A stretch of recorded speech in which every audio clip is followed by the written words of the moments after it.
Olá, queridos, tudo bem? Prontos aí para mais um estudo da Palavra de Deus? Espero que vocês estejam aí aproveitando, né, esse momento que a gente tem estudado o livro de Isaías. Eu tenho sido, mais uma vez, como eu digo, bem engrandecido com tudo que a gente tem aprendido. Mas o mais importante de tudo, né, que tudo isso possa gerar em nosso coração a transformação, o desejo, a busca cada vez mais insaciável por nosso Senhor Jesus, por parecer como Ele e principalmente tomar posse de tudo que nós podemos hoje mediante a salvação que temos por meio do Seu nome. Espero que essa seja a nossa motivação e que a gente possa continuar cada vez mais avançando por estes caminhos. Nós vamos orar para começar esse momento e hoje nós vamos falar então dos capítulos 55, 56 e 57.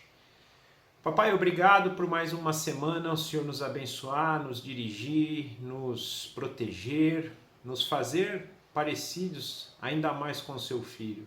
Nós somos gratos porque são bênçãos que é o Senhor que nos concede.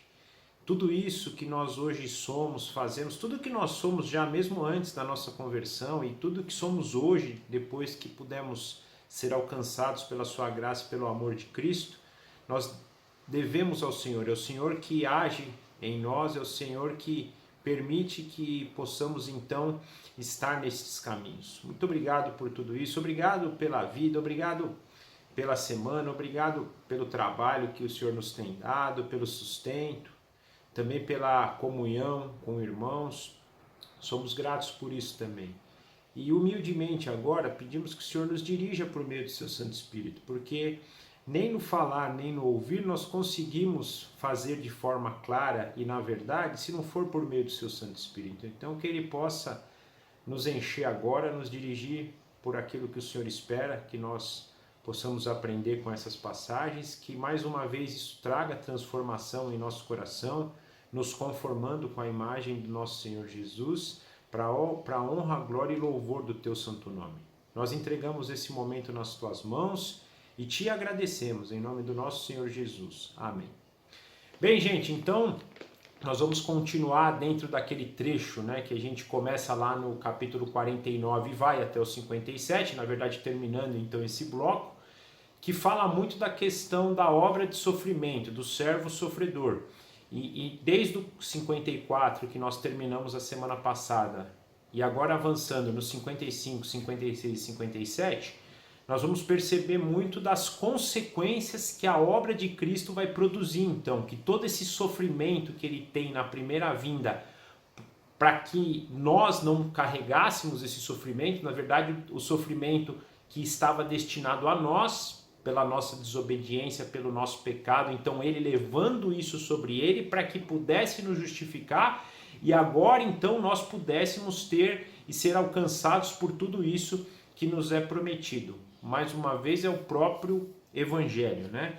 Então hoje nós vamos continuar o que começamos no capítulo 54, indo para o capítulo 55. Lembrando que o 54 vai falar muito da futura glória de Sião, né? E a gente lembra que Sião está relacionada a Jerusalém, a Nova Jerusalém. A gente não vai nunca esquecer que está nos prometido a vinda da Nova Jerusalém, a reconciliação de céus e terra por meio da descida da Nova Jerusalém. Então nós vemos a glória dessa cidade que descerá a Nova Jerusalém, né? E hoje nós vimos isso no 54 e hoje nós vamos ver a continuação. Vamos perceber aqui uma coisa interessante, né? No capítulo 55 nós vamos ver um convite então para esse chamado, lembrando que eu tenho tentado passar para vocês muito essa imagem que o livro de Isaías é um chamado para o arrependimento. Deus então enviando juízo parcial, Deus conclamando o povo para se arrepender. E aí arrependendo, que é o princípio, né, da gente encontrar salvação, arrependimento de pecados, crer na provisão que vem de Deus por meio do seu servo, para que possa então tomar posse dessas coisas. O 55 vai estar muito na direção desse convite, né? No 56 e no 57 nós vamos ver algo bem interessante, que é o confronto do resultado daqueles que creem que se arrependem e creem, daqueles que continuam zombando, não creem, e a consequência então que a gente vai ter por esses dois lados. Então, nós vamos trabalhar essa dinâmica hoje nesses 3 capítulos. Começando então no capítulo 55, dos versículos 1 a 5, nós vemos assim: Venham todos vocês que estão com sede, venham às águas, e vocês que não possuem dinheiro algum, venham, comprem e comam. Venham, comprem vinho e leite sem dinheiro e sem custo, porque gastar dinheiro naquilo que não é pão e o seu trabalho árduo naquilo que não se satisfaz. Desculpa, é uma pergunta, né? Por que gastar dinheiro naquilo que não é pão e o trabalho árduo naquilo que não se satisfaz? Escutem e comam o que é bom, e a alma de vocês se deliciará com a mais fina refeição. Deem ouvidos e venham a mim, ouçam-me para que a sua alma viva. Farei uma aliança eterna com vocês, minha fidelidade prometida a Davi. Vejam, eu fiz uma testemunha aos povos, um líder e o governante dos povos. Com certeza você convocará nações que você não conhece, e nações que não o conhecem se apressarão até você, por causa do Senhor, o seu Deus, o Santo de Israel, pois ele concedeu a você esplendor. Então, nós percebemos aqui algo muito significante para mim. Quando eu leio uma passagem como essa, não dá para associar isso à graça, ou seja, essa satisfação plena por meio da graça. Ele faz até aqui essa analogia, né, de coisas que a gente precisa para viver, a água, pão, né, a comida, do trabalho. Só que são coisas a nível mundano que satisfazem o nosso corpo físico, mas não satisfazem o nosso desejo eterno.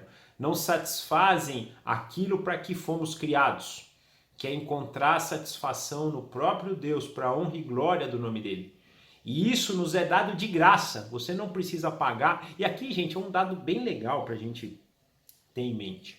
Essa graça é oferecida de graça. Pô, mas tudo bem, a gente tem estudado isso. Mas será que a gente tem isso no nosso coração? Porque às vezes a gente quer encontrar favor diante de Deus por meio dos nossos méritos. Vou proclamar um jejum de modo que eu possa, por meio desse sacrifício, Deus ver este sacrifício e por meio dele, então, me abençoar naquilo que eu estou pedindo. Não é isso. Ah, mas eu não devo jejuar, então? Sim, deve, mas com um propósito de um coração humilde, de um coração contrito, de um coração que se apresenta diante do Senhor buscando a vontade dele. Esse deve ser o motivo da nossa oração, né? Lembra que Jesus fala, né? Senhor, se possível, afasta de mim esse cálice. Jesus orou, Jesus pediu para o Pai, porém ele disse, não seja feita a minha vontade, seja feita a tua. Então, mas eu não posso pedir? Pode, mas não, e posso fazer jejum? Pode, mas não no sentido de eu ter mérito diante de Deus. Jejuei lá uma semana, agora eu tenho o direito de entrar na tua presença e pedir o que eu quero, conforme a minha vontade, sem se preocupar com os seus desígnios. Não é assim. Né? E pelo contrário, Deus, a gente percebe em tantos outros momentos na história que Deus dá às vezes sem a gente pedir nada. Ele nos agracia, nos abençoa com tanta coisa, basta começar pela própria salvação. Nós éramos totalmente inimigos de Deus, afastados dos teus caminhos, não o procurávamos e ele mesmo assim nos alcançou. Isso vale tanto para a gente quanto para Israel. Abraão estava onde quando Deus chamou? Estava adorando a Deus? Para que Deus fosse lá e chamasse Abraão? De jeito nenhum. Foi chamado pela graça. O povo de Israel está mostrando aqui para a gente em toda a história, né, desde o Antigo Testamento e até hoje, né, eles estão afastados de Deus e Deus não se afasta deles. Então não é nada deles, não é nada nosso. Nós também, como gentios, lá em Babel, a gente já se afastou de Deus. Fomos para as outras nações pagãs, que até hoje são pagãs, e nós nascemos nessas nações pagãs, que se Deus não nos alcançasse, não teria. Então, é tudo de graça. E a satisfação plena é pela graça. E não por méritos, não por trabalhos, não por participação no dízimo, nada disso. Dá o dízimo aqui que Deus vai te dar 10 vezes mais. Gente, coisa, não vou nem dizer do que é. Mais uma vez, nós temos condições hoje de gratidão Nós devemos, por exemplo, dizimar? Com certeza. Nós devemos ofertar? Com certeza, mas por aquilo que Deus já nos abençoou. Na verdade, não é nem só por aquilo que Deus já nos abençoou, mas pelo privilégio de poder participar da expansão do teu reino. Deus nos dá bênçãos aqui, nos dá bens, e a gente pode usar esses bens para a expansão do reino de Deus. Esse deve ser o motivo do nosso dízimo, esse deve ser o motivo da nossa oferta. Dá com alegria, porque Deus está me dando o privilégio de eu participar da obra dele, do crescimento do reino dele aqui. E não porque eu quero dar 10 hoje para ganhar 1000 depois. Deus pode, se der 10 hoje, te abençoar com 1000, glória a Deus por isso. Você pode dar 10 hoje e Deus não te abençoar nem com 5, glória a Deus por isso. Deus dá, Deus não dá, conforme Ele enxerga o seu propósito, e eu vou um pouco mais longe, até Ele enxerga o propósito do nosso coração, porque às vezes tem gente que vai ganhar 1000 e se desvia completamente, e aí Deus tem que dar só 5 para que aquele coração seja trabalhado, porque Ele mais está preocupado em nos santificar do que nos abençoar com posses. Isso tem que ficar claro para a gente. E essa passagem nos vai dar muito essa direção. Então ele convida aqui aqueles, e aí esse convite passa a abranger também Isaías, lembrando, está falando aqui para o povo de Israel, mostrando para o povo de Israel, não é só para vocês, outras nações que não te conhecem vão te conhecer também. Vão conhecer quem? E ele deixa claro aqui, aquele que eu estabeleci para governar eternamente. A aliança de Davi é feita por um descendente prometido da linhagem de Davi que vai reinar sobre todo o povo eternamente. E aqui ele fala sobre isso, aquele governante, o líder que eu coloquei, e é o líder que vai liderar todas as nações. Todos virão até ele e reconhecerão ele. Nós somos prova disso hoje. Esse descendente de Davi hoje, Jesus Cristo, é aquele mesmo que é o nosso rei, o nosso Senhor, o nosso governante. Aquele que vai reinar sobre nós eternamente. Nós hoje, como membros de outras nações, vamos até ele, nos apressamos, somos sedentos por ele. Estamos aqui para isso, para aprender sobre esse nosso rei eterno. E somos, ele fala no começo aqui, vocês que têm sede, venham até mim. E Jesus vai falar isso para a mulher samaritana: se você tomar dessa água, você vai ser satisfeito. Não dessa daí que você está tomando e que eu estou te pedindo, mas dessa água, a água viva. E essa passagem nos fala isso. Então nós que hoje somos de outras nações e buscamos a Cristo, temos essa sede. Quanto mais você conhece de Cristo, mais sede você tem, mais você quer ir até Ele. Eu estava agora cedo meditando, gente, até estou com o olho um pouco inchado, que eu chorei de alegria. Uma das melhores coisas que me aconteceu num período foi um dia que eu tive um sonho que eu estava sendo abraçado por Jesus.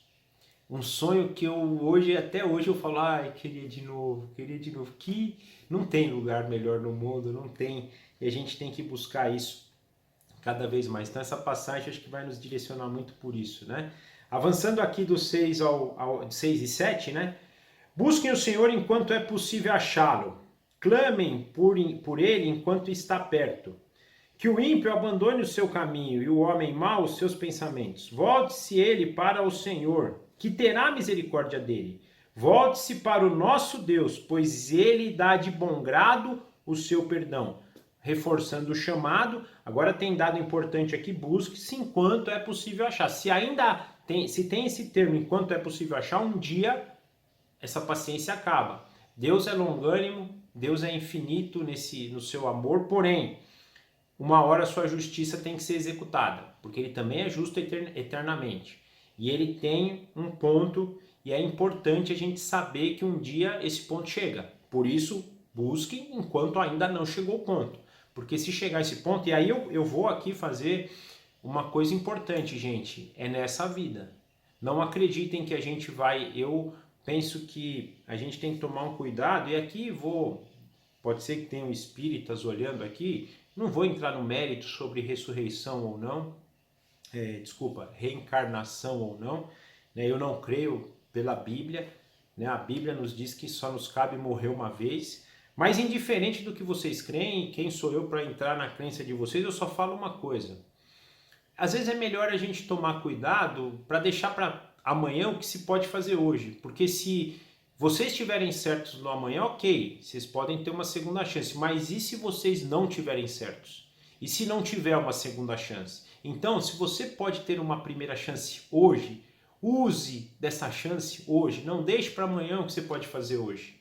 E mais importante do que isso, mais do que crer no que eu falo, mais do que crer no que as pessoas que tentam evangelizar falam, tranquem-se no quarto de vocês e perguntem para o próprio Deus. Senhor, o Senhor, nós vamos ver uma passagem hoje sobre isso, ele fala que do mesmo tempo que ele é o Deus transcendente, é um Deus universal que está em todo lugar, é um Deus imanente também, ele está com a gente aqui todos os momentos, ele está conosco, ele sonda os nossos corações, ele sabe cada fio de cabelo que cai de nossa cabeça e é o Deus que se revela para nós. Então que a gente possa perguntar para ele, tenho dúvida? Vou para o pé da cruz. O que quer dizer? Vou para o meu quarto em oração, né? Fecho a porta do meu quarto e converso. Oração é uma conversa com Deus. Senhor, por favor, revele-se para mim. Deus é o único que pode se revelar para nós. Eu posso falar aqui uma semana, um pastor pode falar uma semana direto. Se Deus não abrir os nossos olhos, não tem como. A gente não vai ver. Então, que vocês possam ter isso em mente, porque um dia isso não dá mais. Um dia a gente vai procurar e não vai achar. Porque ele fala que é possível enquanto é possível. Vai ter um dia que não vai ser possível. É importante que o ímpio, então, aquele que pratica o mal, o injusto, e aí nós vamos lembrar que todos nós somos ímpios sem Cristo, todos nós somos pecadores injustos sem a justificação em Cristo.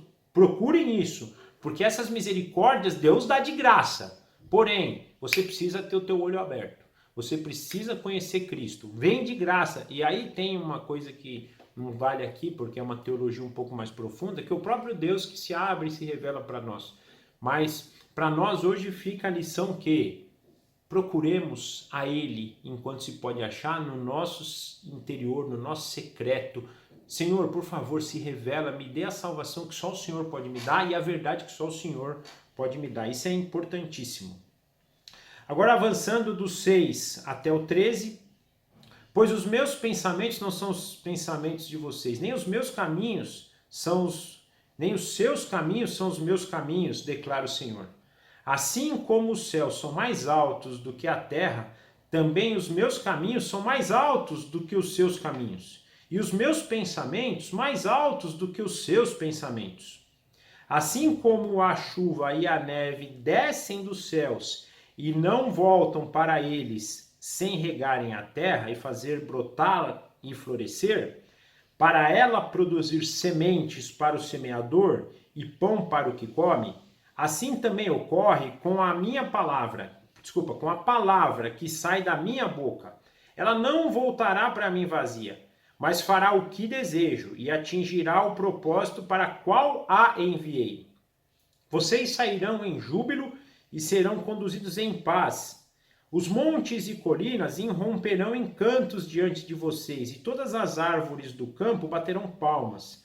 No lugar do espinheiro crescerá o pinheiro, e em vez de roseiras bravas, crescerá a murta. Isso resultará em renome para o Senhor, para sinal eterno que não será destruído. Então aqui nós começamos percebendo Deus falando então dos pensamentos dele em relação aos pensamentos dos homens, dos caminhos de Deus e dos caminhos dos homens, e penso aqui que tem totalmente a ver com a sua sublimidade, qual que a gente não consegue imaginar, né? A régua do Senhor para tudo, ela é muito mais elevada que a nossa, seja para a justiça, seja para a verdade, seja para a retidão, seja para o que for, por misericórdia, por perdão, por que quer que for, e nós hoje não conseguimos sondar isso, nós não conseguimos chegar a isso, se não for o próprio Deus a nos revelar. Nós podemos começar a ter entendimento, principalmente da palavra de Deus, essa palavra que até ele diz aqui, né, que é uma palavra que vai acontecer, seja pelas profecias, seja pela promessa que Cristo volta a segunda vez, né, e tudo que vai ser feito com isso, né, o julgamento dos ímpios, a salvação dos escolhidos, a nova Jerusalém para a gente poder reinar junto com Cristo nela, né, o reino de Cristo sobre todos nós. Isso não vai voltar vazio, o que está dito vai acontecer, seja muitas coisas já acontecerem, a gente pode detectar na história, outras tantas não, ainda vão acontecer, e tudo isso vai acontecer. Deus não fala para ir não acontecer, ele até faz o exemplo aqui, né? Não é certo que a chuva e a neve descem do céu e voltam e regam a terra e fazem todo o ecossistema funcionar. Do mesmo jeito que isso é certo, a minha palavra também é certa, que ela acontece. O que é dito, acontece. Só que como o início da passagem nos diz, são palavras elevadas, são conhecimentos, são caminhos, são pensamentos elevados. Então você também precisa entender isso e a gente precisa entender isso, né? Uma coisa interessante aqui que eu penso é a gente entender, às vezes a gente lê a palavra de Deus e a gente vai ter muita dúvida, né? É uma palavra que tem coisas que são claras e óbvias e a gente consegue entender claramente, tem outras tantas que não, principalmente quando quando se faz uso de parábolas, de imagens, né? E aí a gente tem até, quando a gente vai pensar em interpretação bíblica, nós vamos ter nessa interpretação sentidos que podem mudar o significado. Por exemplo, se eu tenho um sentido mais alegórico de interpretar, ou seja, é usado mais figura do que realmente é de fato, eu vou ter um entendimento. Se vai ter uma aplicação aqui, uma interpretação mais literal, ou seja, o que está escrito vai acontecer verdadeiramente ou acontece verdadeiramente, eu vou ter um outro entendimento. E às vezes a gente vai se perder um pouco nisso, porque a verdade de Deus ela é num nível que pra gente, como homem natural, é insondável. Porém, Cristo, por meio de um relacionamento cada vez mais íntimo com Ele e a ação do Espírito Santo em nossas vidas, nós passamos a começar a compreender um pouco mais essas coisas. E aí sim vamos tendo nosso entendimento clareado, nosso entendimento trabalhado, primeiro, para que isso possa nos fazer parecer cada vez mais com Cristo, que está elevado. Os caminhos de Cristo, né, são superiores, os pensamentos de Cristo são superiores. Então nós vamos trabalhar para ir alcançando essas dimensões e os nossos olhos, os nossos pensamentos já não vão ficar muito mais para as coisas daqui e passam a ir para as coisas de lá. E também nessa direção, olha que coisa interessante também, né? Eu falei aqui na passagem anterior de que Deus está preocupado com a nossa santificação, com o nosso amadurecimento e nos conformar com a imagem de Cristo, porque isso está ligado com aquilo que é elevado, está ligado com aquilo que hoje está no céu, mas que um dia será restaurado com a terra. Mais do que as bênçãos que a gente pode desejar, como riquezas, carros, casas e daí por diante. E às vezes a gente confunde um pouco isso, e a gente tem que ter sempre essa dimensão para cima. E Deus está nos garantindo que com isso a gente vai começar, e aí fala de restauração aqui, a usufruir dessa restauração. Restauração que nos faz jubilar a Deus, né? Glorificar, exaltar a Deus, que nos vai trazer e conduzir à paz. A própria criação passa, né, a cantar para nós. E eu penso aqui quando ele fala isso, né? Os montes e colinas irromperão em cantos diante de vocês e todas as árvores do campo baterão palmas. Esses dias eu estava fazendo uma meditação sobre um ipê, perto de um ipê. Gente, eu parei para olhar, parece que aquele ipê estava falando comigo. Eu falei, Senhor, como é lindo, como essa tua criação é maravilhosa. Porque você passa a ver aquilo, você vê a criação com essa forma superior. Deus, quando vai criando esse mundo, por mais que ele esteja amaldiçoado, é um mundo lindo, né? A gente tem que convir com isso. E Deus vai falando, né? Que Deus, lá no Gênesis 1, Deus achou isso bom e bom. Eu fico imaginando, é esse contemplar de Deus, ele olhando, nossa, que criação maravilhosa. Olha que lindo isso. Mais uma vez, por mais que ainda requer essa restauração final para que seja perfeito e pleno, é bom ainda. E até isso a gente tem, quando a gente passa a ter esse relacionamento, isso passa a ser. Agora, o mais legal de tudo isso é que ele fala, né? Israel é tido como a roseira brava.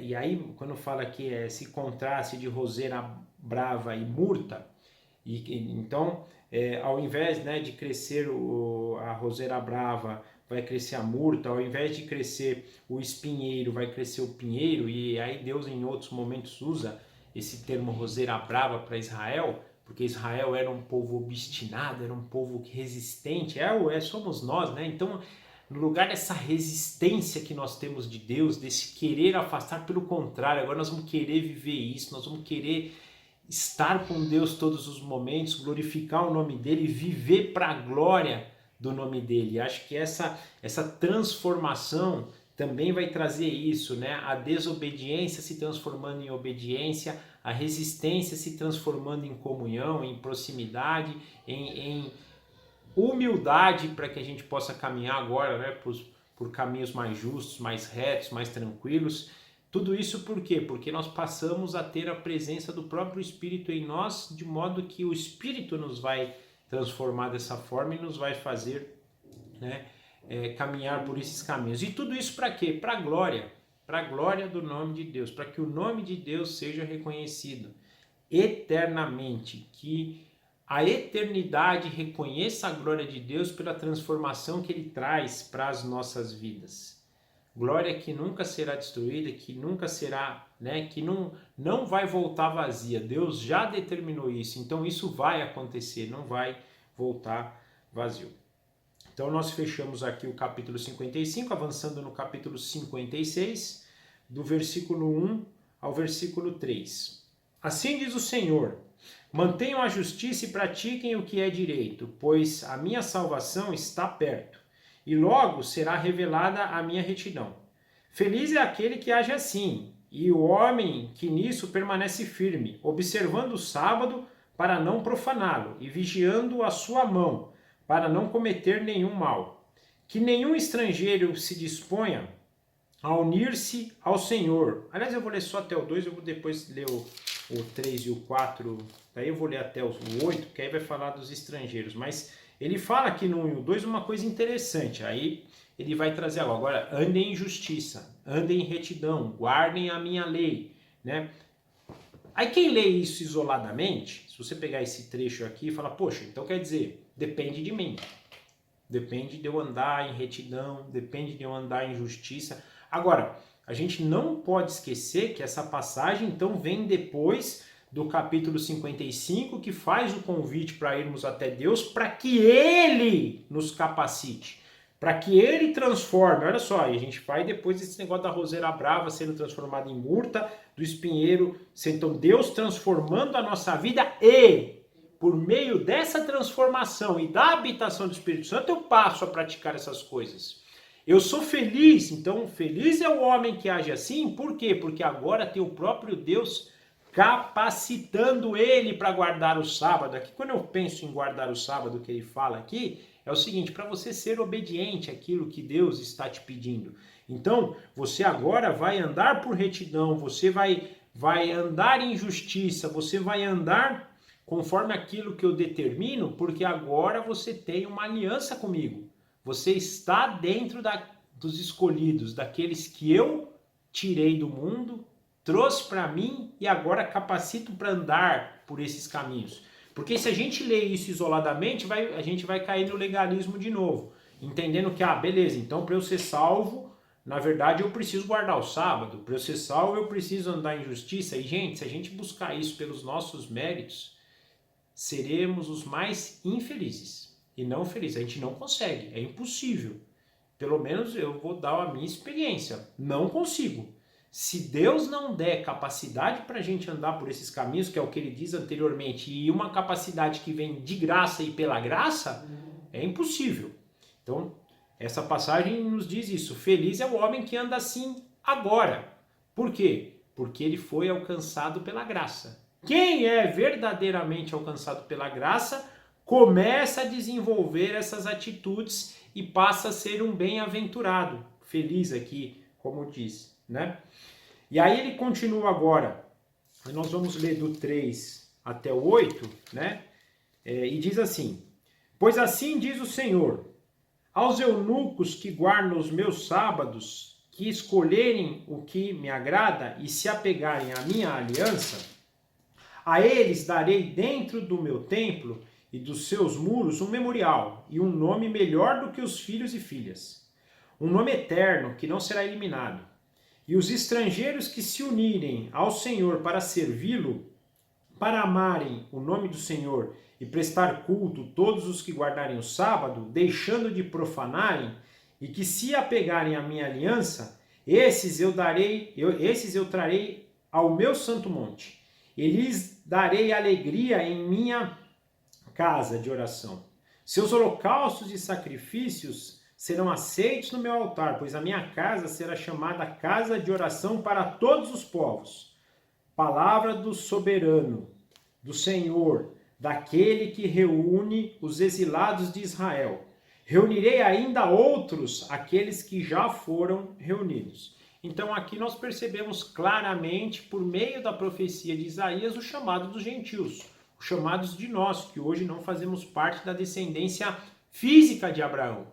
Né? E, inclusive ele fala uma coisa interessante, vocês que serão chamados, vocês que, eunucos aqui são aqueles que trabalhavam, né, como se fosse um servo lá, né, dos seus senhores israelitas, os estrangeiros que também vinham, então aqueles que vinham de outras etnias, de outras nações, mas que criam em Deus e passavam então agora a fazer parte dessa aliança, contando com a mesma graça, graça que concede então obediência, que concede que eles andem nos caminhos do Senhor, também seriam alcançados por essa salvação eterna, fariam parte do povo de Deus, eles teriam um nome no memorial de Deus. Olha que coisa interessante, um nome melhor do que os filhos e filhas. E aí penso aqui que também tem muito a ver com aqueles de Israel que rejeitaram, né? Aqueles que são filhos por natureza, mas não são filhos espirituais.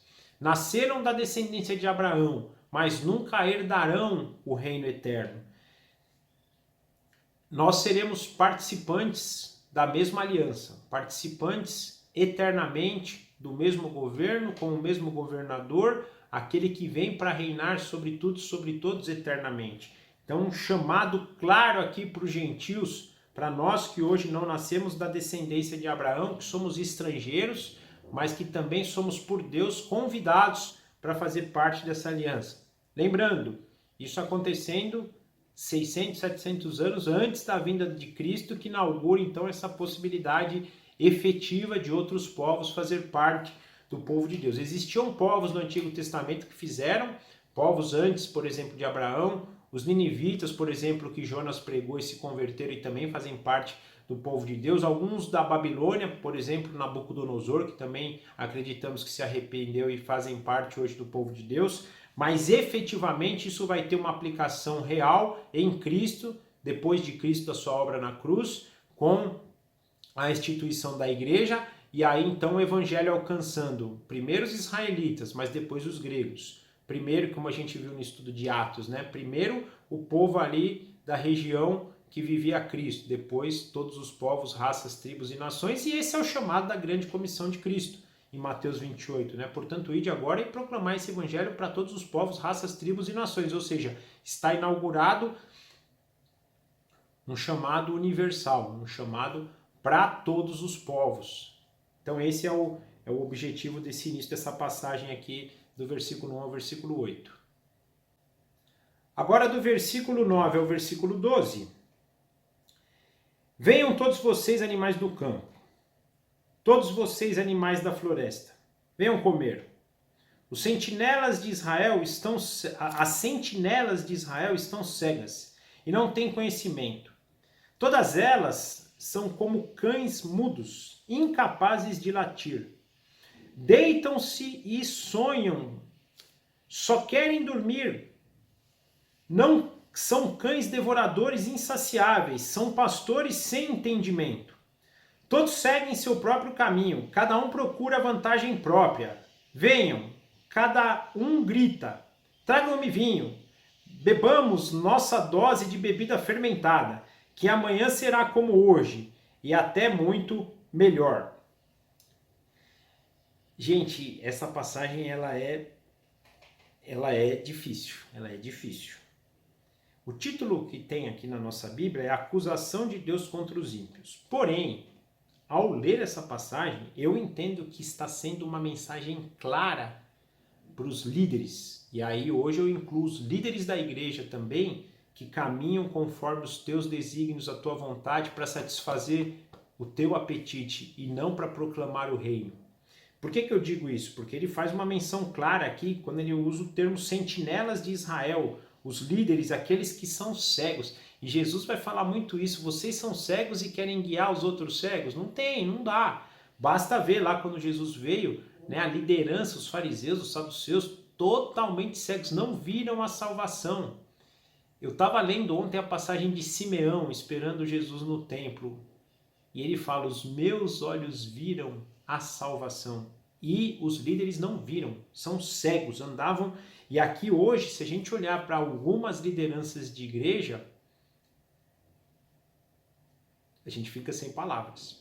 É exatamente isso. São cães devoradores, insaciáveis, são pastores sem entendimento, que seguem seu próprio caminho, procurando vantagem própria.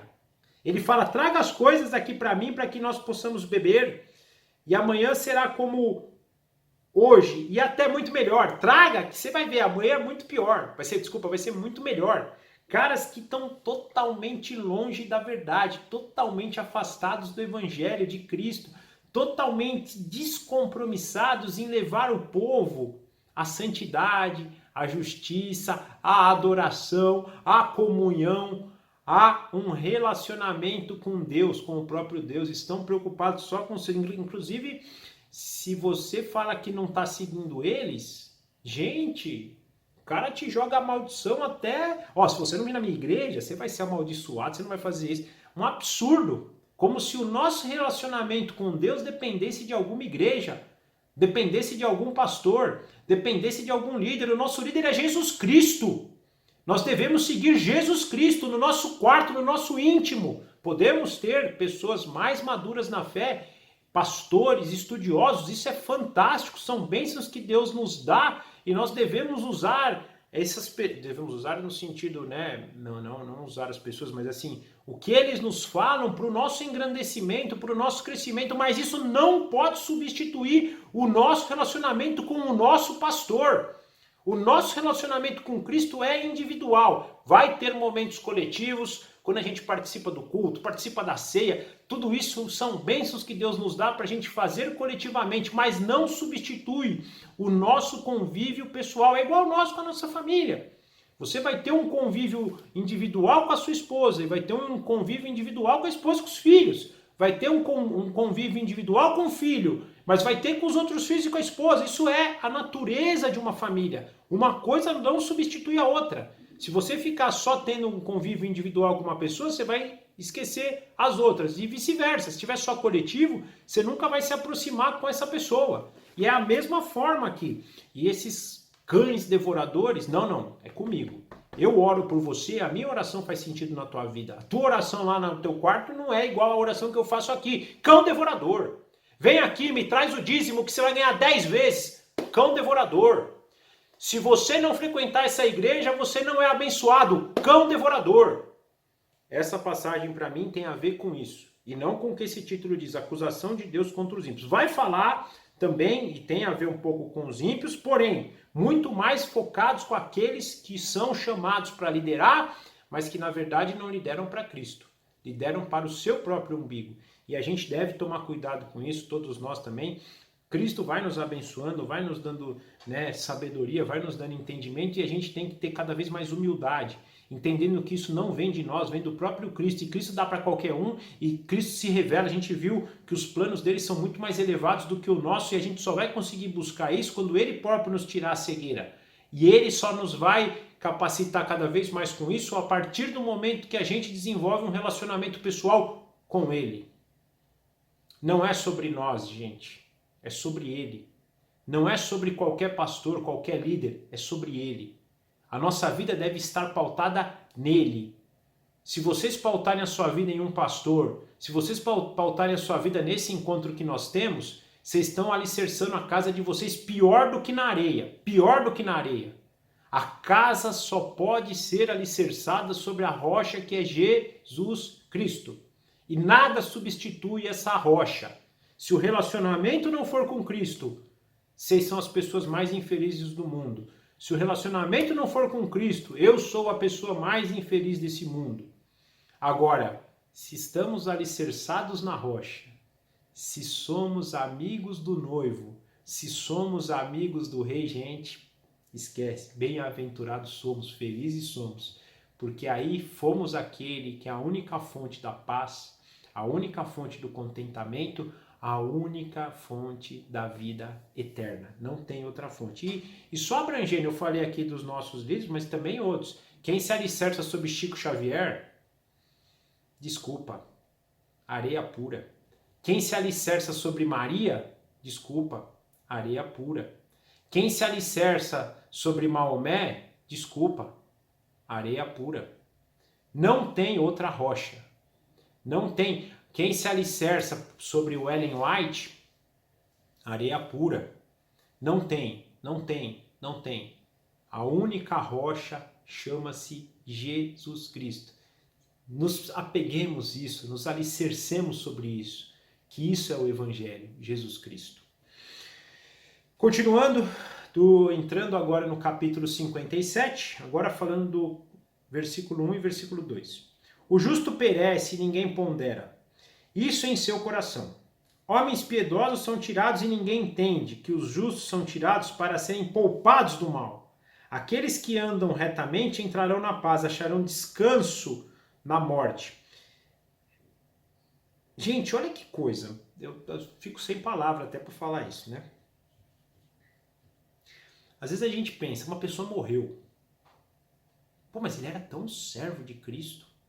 Como é que Deus permitiu que ele morresse assim?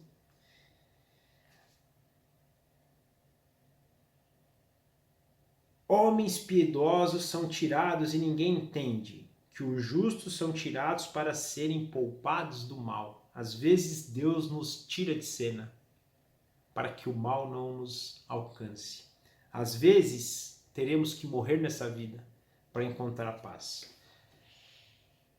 Pensemos nos apóstolos, pensemos na primeira igreja, gente perseguida, gente sofrida. Gente, ser igreja hoje é fácil. Aquelas pessoas foram igreja verdadeiramente, né? Muitos deles morreram cedo. Tiago, por exemplo, um dos apóstolos, morreu cedo. Estevão estava começando o ministério dele, morreu cedo. Homens que foram tirados, primeiro, como diz Hebreus, homens de que o mundo não era digno de receber. Não por eles, mas homens porque eram cheios do Espírito, cheios de Deus. Mais uma vez, não nos alicercemos sobre eles, mas sobre o Deus que estava dirigindo eles, o Espírito que os enchia e os capacitava, sobre ele, e que é o Espírito de Cristo. Esse é o alicerce, mas homens que o mundo não era digno pela presença de Deus neles. Deus os tirou do mundo cedo. A morte os trouxe paz. Penso que essa é a passagem. Então, quando a gente olha, a gente tem que tomar cuidado. Logicamente, a gente às vezes perde pessoas queridas, homens de Deus, e vai questionar pela saudade que a gente tem. A gente queria viver mais com essas pessoas e hoje Deus nos permite chegar diante dele, orar, pedir por isso, mas a gente precisa ter um pensamento mais elevado, a gente precisa entender que os caminhos de Deus não são os nossos caminhos, que os pensamentos de Deus são muito mais elevados que o nosso e tem um propósito muito mais elevado. E às vezes esses homens justos vão morrer cedo. Encontra esses aqui que são cães. Fala de cães mudos aqui, né? São animais do campo, são cães devoradores, vão viver muito tempo. É assim, a gente vai muitas vezes não entender os propósitos, mas temos que confiar. Afinal de contas, Deus trabalha para o bem daqueles que o amam. E nenhuma vez isso vai falhar. Lembremos do que vimos já hoje mais cedo. A palavra de Deus não volta sem produzir o efeito que o próprio Deus quer, sem produzir o seu propósito. E o seu propósito é que ele trabalhe para o bem, um dos seus propósitos, né? Daqueles que o amam. Isso é importante para a gente. Vamos ler agora do 3 ao 10. Mas vocês, aproximem-se vocês, filhos de adivinhas, vocês, prole de adúlteros e de prostitutas, de quem vocês estão zombando? De quem fazem pouco caso? Para quem mostram a língua? Não são vocês uma ninhada de rebeldes, uma prole de mentirosos? Vocês ardem de desejo entre os carvalhos e debaixo de toda árvore frondosa. Vocês sacrificam seus filhos nos vales e debaixo de penhascos salientes. Os ídolos entre as pedras lisas dos vales são a sua porção, são a sua parte. Isso mesmo. Para eles você derramou ofertas de bebida e apresentou cereais, ofertas de cereais. Poderei eu contentar-me com isso? Você fez o leito numa colina alta e soberba. Ali você subiu para oferecer sacrifício. Atrás das suas portas e dos seus batentes, você pôs os seus símbolos pagãos. Ao me abandonar, você descobriu o seu leito, subiu nele e o deixou escancarado. Fez acordo com aqueles cujas camas você ama e dos quais contemplou a nudez. Você foi até Moloque com azeite de oliva e multiplicou os seus perfumes. Você enviou os seus embaixadores em lugares distantes. Você desceu ao fundo do poço. Você se cansou com todos os seus caminhos. Não quis dizer não há esperança. Você recusou as forças e por isso não esmoreceu. Aqui parece uma lista de todos os nossos pecados, nossos pecados direcionados à idolatria, né? Ele vem aqui, nossa, falando, né? Vocês que se aproximam são filhos de adivinhos, né? Olha que coisa interessante, né? Os adivinhos na época, né? Os falsos profetas, né? Aqueles que são adúlteros, prostitutos, aqueles que zombam de Deus, vocês zombaram, vocês falaram todo tipo de mentira, vocês não se preocuparam com a linguagem de vocês, né? Vocês se ardiam em desejos, vocês buscavam as coisas desse mundo, vocês sacrificavam seus filhos, vocês se idolatravam, tinham ídolos de pedras, ídolos, né? Vocês se escondiam esses ídolos atrás das portas, vocês que buscaram símbolos pagãos, se alicerçaram sobre esses símbolos, fizeram todo tipo, né, de imundície. A cama de vocês era algo, né, que não era pura, não era santa. Vocês, né, a nudez de vocês era algo escancarado. Vocês adoravam a Moloque, vocês adoraram a Moloque. Ou seja, aqui, gente, Deus escancarando.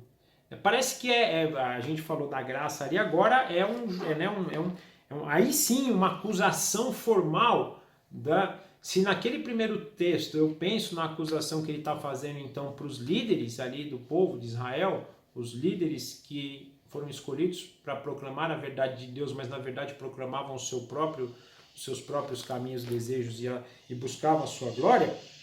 Agora ele está falando especificamente dos pagãos, daqueles que andavam por caminhos, e ele faz toda essa lista, né, de desejo. Mas continua ainda, vamos ler aqui do 11 ao 13. De quem você teve tanto medo e tremor a ponto de agir com falsidade para comigo? Não se lembrar de mim e não ponderar isso em seu coração? Não será porque há muito estou calado que vocês não me temem? Que você não me teme?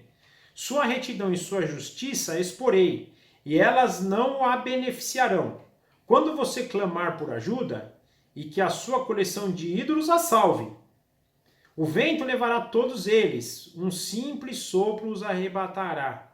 Mas o Senhor que faz de mim o seu refúgio, mas o homem que faz de mim o seu refúgio, receberá a terra por herança e possuirá o meu santo monte. Interessante. Então, toda essa lista aqui de pecados que praticam, ele ainda continua. E aí vem um pecado aqui também, né, de temor. E a gente sabe que o princípio da sabedoria é o temor de Deus, que é uma coisa que a gente pratica muito pouco. A gente teme tudo, menos a Deus. E é engraçado que esse temor aqui, até dos falsos deuses... Gente, tem uma coisa que a gente percebe pouco, tão sutil, mas tem tanta gente que tem é superstição. Isso é temor a símbolo. Horóscopo, pelo amor de Deus, é temor a coisas criadas. Esse vai ser um caso típico que Deus vai falar, no dia lá então que você tiver que se apresentar diante de mim, que eu for expor o seu pecado, faz o seguinte, vai lá no horóscopo, pergunta para ele por que você não me seguiu em retidão então, pede para ele te dar salvação. Vai lá, pergunta lá para aquele santo que você, né, para macumba que você fez. Pergunta, vai lá para o seu falso Deus lá e fala para ele te salvar agora. Porque eu tô te listando todo o teu pecado. E como é que você vai encontrar salvação? Não adianta você falar para mim. E uma coisa importante, gente, que até as obras são ídolo, tá? Não, mas eu sou bom, eu ajudo os pobres. Não, nossa, eu não minto ninguém, eu acudo aí quem me pede ajuda. Até isso vai ser colocado. Ah, então pede ajuda para as obras que você fez, porque eu vou te mostrar o teu pecado. Não acha que você não tem pecado não, porque não há um justo sequer, tá? Então acredite que vai ter condenação para você também. E essa é a síntese, né? Então, não se alicercem sobre essas coisas, porque essas coisas não trazem salvação, pelo contrário. No dia que você precisar dela, ela vai te largar. Mas ele termina né, no versículo 3 aqui com uma passagem maravilhosa. Mas o homem que faz de mim o seu refúgio... E, gente, o homem que pratica todas essas coisas, o homem que pratica todas essas... Praticou, desculpa, né? Que praticou, mas se arrepende e volta para o Senhor e busca o refúgio dele, vai ter tudo isso apagado. Fica tranquilo, você vai receber a terra como herança. Você olha que palavra. Mas o homem que faz de mim o seu refúgio receberá a terra como herança. Possuirá, terá posse, será dono do meu santo monte junto com Cristo. Gente, a Nova Jerusalém é nossa. É do povo de Deus. Olha que coisa interessante também, uma coisa bacana isso, né? A questão de como é a posse no céu, né? A posse é minha, essa casa é minha aqui, a casa lá do outro é do outro. Não. A gente vai passar do individual para o nosso. A Nova Jerusalém é nossa. De quem? De todos nós que cremos em Cristo. Com Cristo reinando sobre nós e nós vivendo em santidade, adoração, justiça e perfeição com esse Cristo que vai reinar sobre nós. A Jerusalém, a Nova Jerusalém é nossa. Aonde está a árvore da vida que vai curar todas as nações é nossa herança. É isso que nós esperamos, a nossa herança. Mas só terminando aqui, eu só me empolguei um pouco, que é muito bom saber que a gente tem essa herança, né? Mas voltando, ele faz então toda essa acusação e fala: você tem dois caminhos. Quer continuar temendo a tudo isso aí que você teme? Moloque, horóscopo, né? Signo, o que quer que seja, né? As superstições que você tem, siga. Só que é o seguinte, no dia que você precisar dela, ela vai falhar. Agora, confia em mim, busca refúgio em mim, que você vai encontrar. E ao encontrar, você ainda vai herdar tudo isso. Você vai tomar posse daquilo que eu estou deixando de herança. É muito lindo isso. Gente, não dá para ler isso e não se emocionar com isso. Olha como realmente os planos de Deus não dá. A gente não consegue sondar, Parece loucura. Se a gente contar isso para um homem natural, um homem que não tem o Espírito Santo agindo e revelando, ele vai falar: cara, esse cara tá louco, velho. Esse cara tá maluco, não é possível. Mas gente, é isso. A palavra de Deus não volta sem resposta e essa herança está garantida para todos nós. Tenhamos fé nisso, acreditemos nisso, vivemos por isso, vivamos por isso. Essa deve ser a nossa esperança. E agora, para finalizar, então, eu vou ler do 14 ao 21. E se dirá: aterrem, preparem um caminho, para o chamado João Batista, né? Tirem os obstáculos do caminho do meu povo, pois assim diz o alto e sublime, que vive para sempre, e cujo nome é santo. Habito no lugar alto, falando de novo da elevação de Deus, né? E santo, mas habito também com o contrito e humilde de espírito, para dar um novo ânimo ao espírito do humilde e um novo alento ao coração do contrito.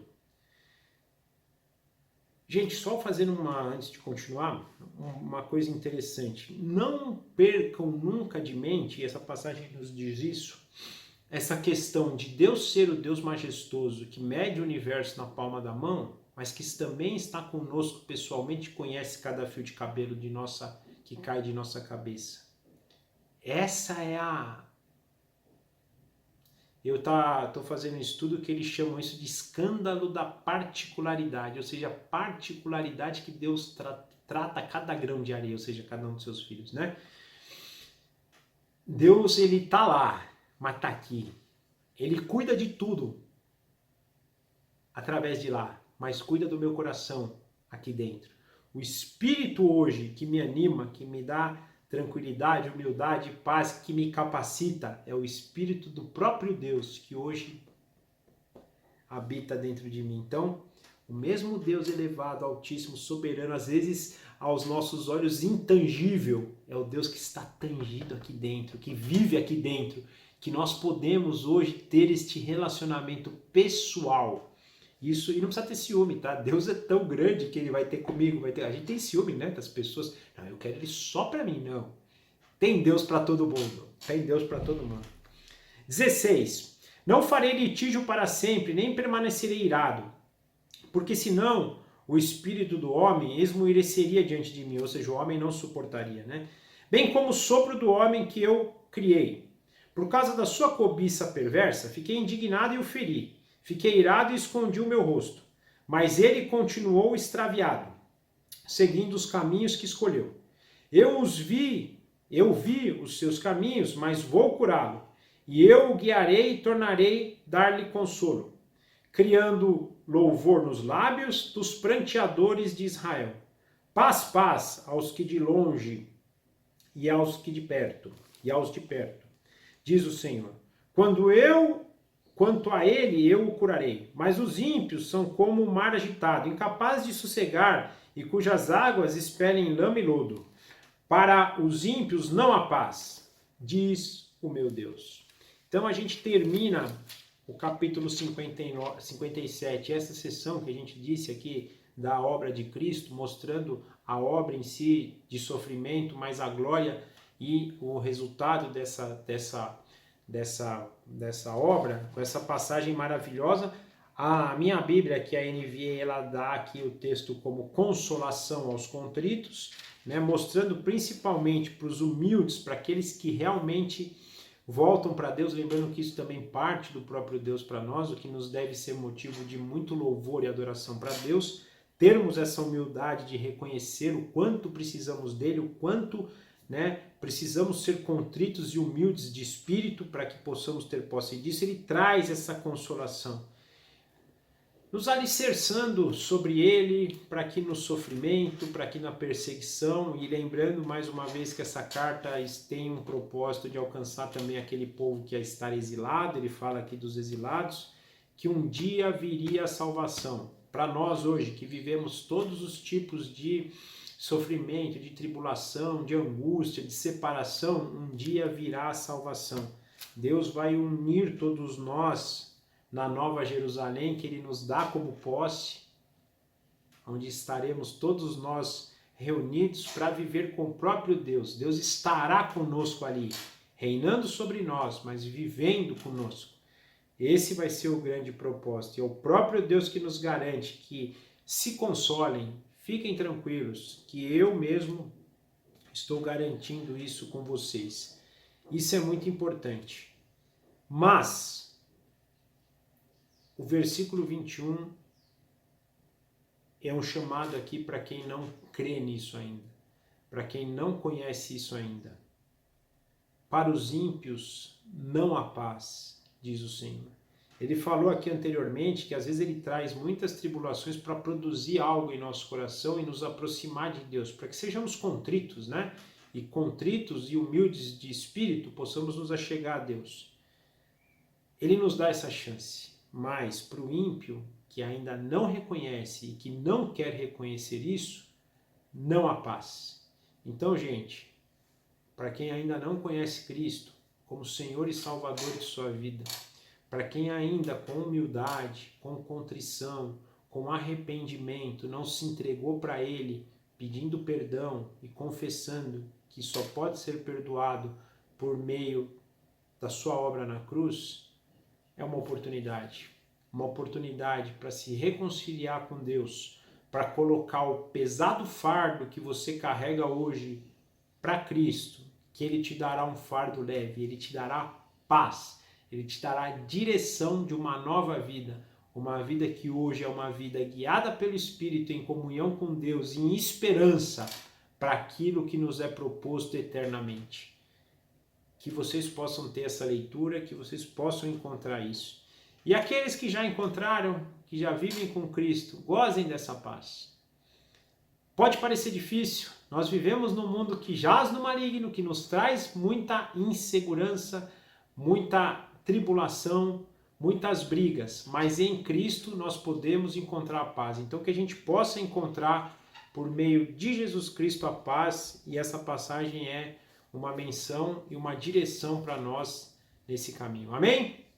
Foi bom estar com vocês aqui de novo, espero que vocês tenham gostado. Então a gente finaliza aí mais um bloco. Estamos chegando, né, ao final do livro, nós temos 66 capítulos, acho que mais alguns encontros só a gente finaliza esse maravilhoso, para mim pelo menos foi maravilhoso, eu espero que para vocês esteja sendo também, né? Tem causado um grande impacto na minha vida e o nosso desejo é que esteja causando na vida de vocês.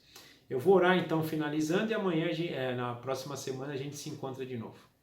Papai, obrigado mais uma vez pela Tua palavra nos alcançar, nos dar entendimento, nos trazer consolo, nos trazer direção, nos fazer enxergar a necessidade de sermos contritos, de sermos humildes, de confiarmos no Senhor, de buscarmos ao Senhor, de sabermos que o Senhor tem pensamentos e caminhos e justiça mais elevados e que nós só conseguimos alcançar parte disso por meio do Teu Santo Espírito, mas que um dia alcançaremos plenamente quando o Senhor nos glorificar. Que o Senhor nos dirija por esses caminhos, nos capacite, que a gente possa obedecer, seguir a lei, ser bem-aventurados por ser obedientes ao Senhor, por meio da ação do Seu Santo Espírito. Nos encha com o Seu Santo Espírito para nos guiar por esses caminhos. E a gente ter cada vez mais essa esperança de que o Senhor nos tem uma herança, que é a Nova Jerusalém, o Seu Santo Monte, que o Senhor nos deu como possessão para que possamos viver com o Senhor eternamente. Muito obrigado pela vida de cada um dos nossos irmãos, obrigado pelo que o Senhor tem feito com eles, os guardado também e nos guardado. Obrigado pelo Senhor cada vez mais estar presente em nossas vidas. Pedimos que essa semana possamos continuar nos servindo disso, do Senhor, do Seu Santo Espírito, da Sua santidade, do amor do Senhor revelado em Jesus Cristo. Que essa paz venha, invada, transborde em nosso coração, para que a gente possa ter uma vida plena no Senhor. Nós oramos assim agradecidos em nome do nosso Senhor Jesus Cristo. Amém. Tchau, gente. Obrigado. Até a semana que vem. Forte abraço.